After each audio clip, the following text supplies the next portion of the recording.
Mad মানে পাগল, ইনসান ইনসেন এটা মানে হচ্ছে পাগল বা উন্মাদ অর্থে ব্যবহার করা হয়।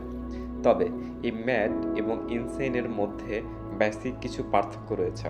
যদি বোঝানো যায়, যেমন ম্যাড এটা একটা ইনফর্মাল, অর্থাৎ দৈনন্দিন জীবনে কমন সাধারণ অর্থে যখন আমরা রেগে যাই তখন আমরা প্রায় বলি তুমি কি পাগল হয়ে গেছো, আর ইউ ম্যাড। অর্থাৎ এই ম্যাড এটা একটা সাধারণ রাগের মাথায় আমরা যখন কাউকে বলি তখন আমরা ম্যাড ব্যবহার করি। তবে এই পাগল যখন মাত্রা অতিরিক্ত হয়ে যায়, যখন তার নিজের নিয়ন্ত্রণ তার মধ্যে না থাকে, অর্থাৎ পাগল স্কয়ার যখন হয়ে যায়, তখন আমরা এর অতিরিক্ত হিসাবে ম্যাডের জায়গাতে ইনসেন INSANE ইনসেন শব্দটা ব্যবহার করতে পারি। অর্থাৎ আমরা এটাই বুঝতে পারলাম, যখন সিরিয়াস কোনো পাগলামি কেউ করে তখন আমরা তাকে ইনসেন বলতে পারবো। আর যখন আমরা রাগান্বিত হব কমন সাধারণ অবস্থায় আমরা ম্যাড বলতে পারবো। আশা করি বুঝতে পেরেছেন।